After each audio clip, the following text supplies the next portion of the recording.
melanjutkan video yang sebelumnya, saya udah ada compare ya dari YCC 365 yang pertama kali keluar 2019 2022. Nah, kali ini saya mau tambahin nih yang versi 2003 dengan ini gambarnya juga saya udah ganti. Kan kemarin gambarnya bulat sini, bulat kamera semua, tapi ini saya udah ganti sesuai dengan dusnya. Nah, kalau pertama kali keluar itu dusnya kayak gini, yang saya beli di tahun 2002 itu dusnya lebih besar, dia kayak gini.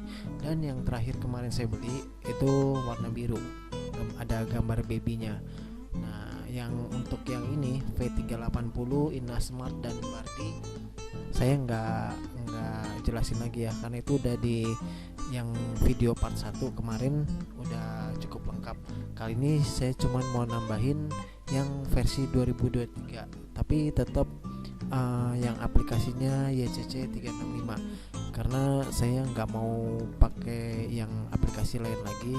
Takutnya bukan takutnya sih, repotnya di handphone itu nanti terlalu banyak aplikasi karena kameranya ganti-ganti beda-beda gitu. Jadi karena udah terlanjur pertamanya saya pakai YCC 365, maka seterusnya ya saya tetap pakai yang itu. Nah, selanjutnya mungkin nanti saya ada review yang ada yang lebih murah lagi ya, harga 120 ribuan dengan mereknya kalau nggak salah Sandorf atau apa gitu bunyinya. Nah, itu di video selanjutnya deh.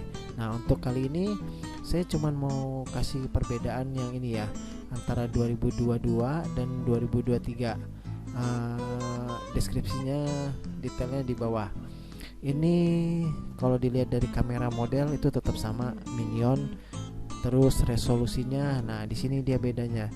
Ini dia sudah berani kasih resolusi Full HD ya, 1980 kali 1080. Tapi jangan salah, walaupun dia resolusi Full HD, tapi gambarnya burik, gambarnya buram. Nah, terus kalau spek di kotaknya, yang pertama itu 2019 itu tulisannya 3 megapiksel, yang 2022 5 megapiksel, dan yang ini tulisannya 8 megapiksel. Tapi hasilnya ini kedua barang ini nggak jauh beda ya, malah mungkin lebih bagusan yang 2022 yang tulisannya 5 MP gitu daripada yang tulisannya 8 MP. Untuk frame rate tetap sama di 12 frame per second, tapi untuk bitrate dia tinggi banget nih, dia di 1360. Kalau dari video rekaman yang di aplikasi itu lebih tinggi lagi, 1900 sekian gitu. Untuk format di antara rekaman dari aplikasi atau rekaman di micro SD itu sama-sama MP4 dengan AVC. Terus file size nih, ukuran filenya, karena yang ini kan dia Full HD. Setelah dihitung-hitung itu selama 10 menit dia makan space 120 sampai 150 megabyte. Itu lumayan besar ya, ketimbang dengan yang Full HD yang pertama ini nih. Ini cuman 24 sampai 49, anggaplah 50 megabyte lah untuk 10 menit. Tapi yang ini bisa 3 kali lipatnya, padahal kualitasnya buram. Nih, untuk gambar tetap sama dia, karena mungkin sensornya di 2 megapiksel. Jadi dia resolusi gambarnya di 1980 kali 1080. Format gambar JPG, format audio di videonya AAC, sama kayak yang punya Inasmart. Nah, bedanya punya Inasmart ini dia format AAC tapi suaranya besar, sedangkan yang ini format AAC tapi tetap kecil gitu. Kenapa kecil? Karena bitrate-nya nih, dia setelah saya periksa itu cuman 11 kbps. Walaupun 16 bitnya nggak ditulis nggak masuk ke detail di properties filenya, tapi dia cuman 8 kHz gitu. Jadi nggak tahu berapa bits ya, mungkin kalau disamain sama yang lain ini juga bitrate-nya dia 8 kHz sample rate-nya, tapi yang dua ini dia ada tulisannya 16 bit, sedangkan yang ini nggak ada. Jadi saya asumsikan itu tetap sama-sama 16 bit, tapi bitrate-nya itu kecil, 11 kbps. Jadi ya nggak bisa diharapin banyak suaranya gitu. Untuk channel 1 karena dia mono, PTZ karena ini dia kamera yang bulat kamera, itu tetap ada pan tilt zoom ya, bisa muter kiri kanan atas bawah, apalagi bisa zoom. Sudah itu aja. Support on VIV, nah ini saya belum coba sih, cuman sepertinya yang YCC 365 ini semua support on VIV. Aplikasi YCC 365, terus motion juga ada, sound detection ada, suara startup dia nggak ada, silent kalau sudah disetting. Untuk nih satu lagi, ini kan dia pakai firmware terbaru ya, lebih baru dari yang versi 2022 yang 5 MP. Maka di sini rekaman di micro SD-nya dia ada pilihan quality. Saya lupa cantumin gambarnya, lupa capture. Pokoknya dia ada pengaturannya mau high atau mau low gitu. Sebenarnya nggak ngaruh sih. Ini saya pakai high aja gambarnya masih buram gitu, apalagi pakai yang SD ya, standar definition gitu. Nah untuk harga dia sudah turun lagi. Terakhir saya belikan yang tahun lalu itu 200.000, sekarang dapat di 170.000 di Tokopedia. Nah jadi conclusionnya adalah minusnya suara lebih nggak jelas, bitrate-nya kecil, terus file size-nya besar setara dengan Full HD. Walaupun yang ini yang 3 megapiksel itu Full HD, tapi ukuran filenya nggak sebesar yang ini nih, yang 8 megapiksel yang keluaran terbaru ini. Terus minusnya lagi gambarnya nggak jelas.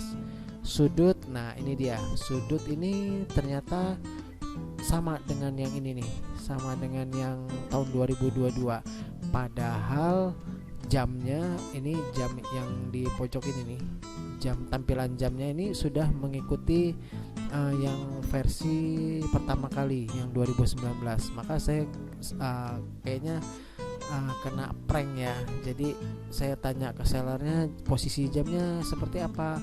Kata dia, seperti gambar yang ini, yang di pojok kecil, bukan seperti yang ini yang besar gitu.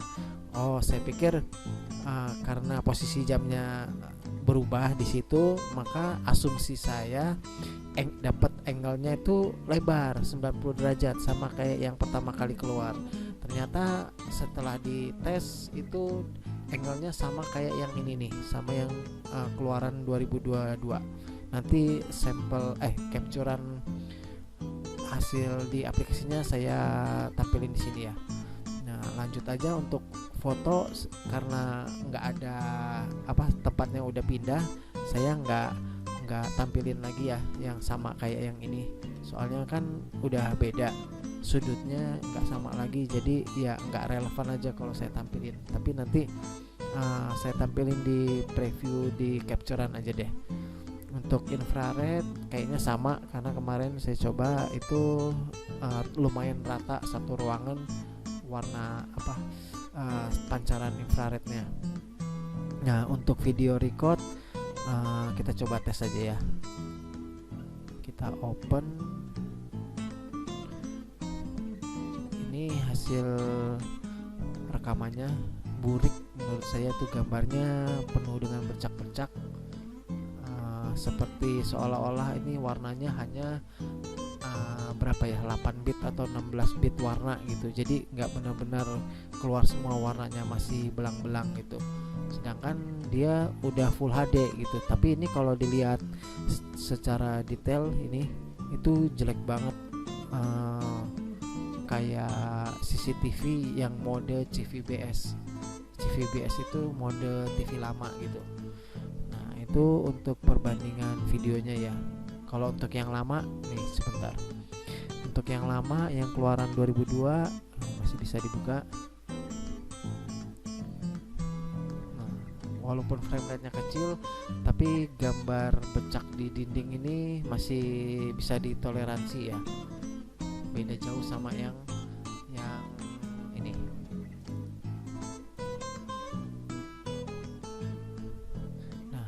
lihat dari bercak dindingnya, terus warna bajunya itu burik parah, warna kaki, mana lagi ya, kurang lebih itu aja deh. Nih dari warna baju yang harusnya sama atau gradasinya lembut, ini warna bercaknya kayak baju ketumpahan air gitu, jadi parah banget. Nah, kalau dibandingin dengan yang versi 3 megapiksel,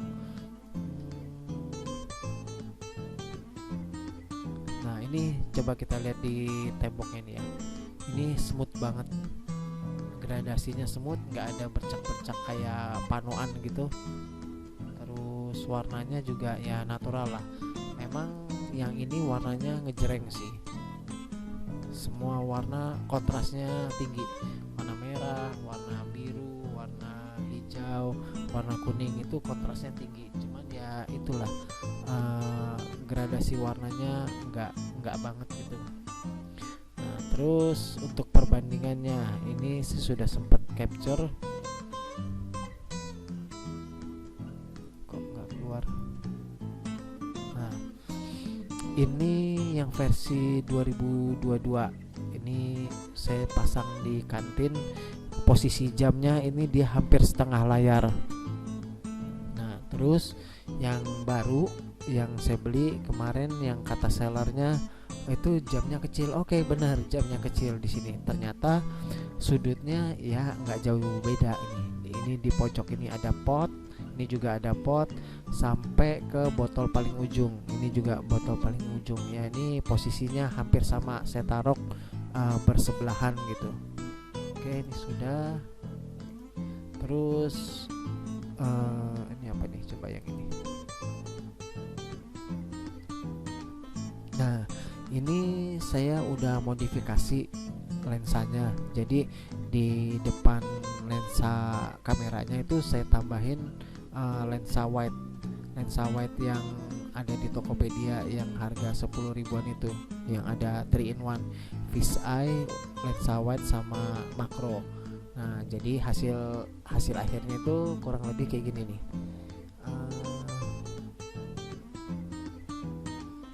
Oh ini saya pakai yang sama-sama yang lama ya, yang 2022, yang sebelum saya pasang itu di atas. Jadi dari pojok botol paling pojok sampai pot di sini nih ya. Sedangkan kalau udah dipasang lensa wide itu potnya dapat nih tinggi, etalase saya juga dapat sampai segini gitu. Oke, ini saya tutup dan ini penampakan pemasangan ininya nih. Nah jadi di lensa ini saya pasangin lensa wide 0,6 kali. Nah jadi ini ditempel pakai lem tembak, hasilnya ya kayak tadi gitu, jadi sudut pandangnya lebih luas gitu. Nah untuk review yang YCC 365 kali ini saya cukupin sampai sini. Selanjutnya nanti saya akan coba review atau compare di sini ya. Saya tambahin lagi beberapa kamera yang mau saya beli lagi, itu walaupun beda aplikasi tapi karena harganya lebih murah, sekitar 118.000 terakhir saya lihat, itu kayaknya wajib dicoba deh. Nah ya mudah-mudahan paling enggak itu lebih bagus dari yang versi 2023 yang ini gitu. Kalau misalnya bagus ya bisa beralih ke sana gitu. Ya lumayan lah, harga 100 ribuan, bisa buat kontrol di tempat dagang dan bisa pasang beberapa kamera gitu. Oke, sekian review kali ini, sampai jumpa di video berikutnya.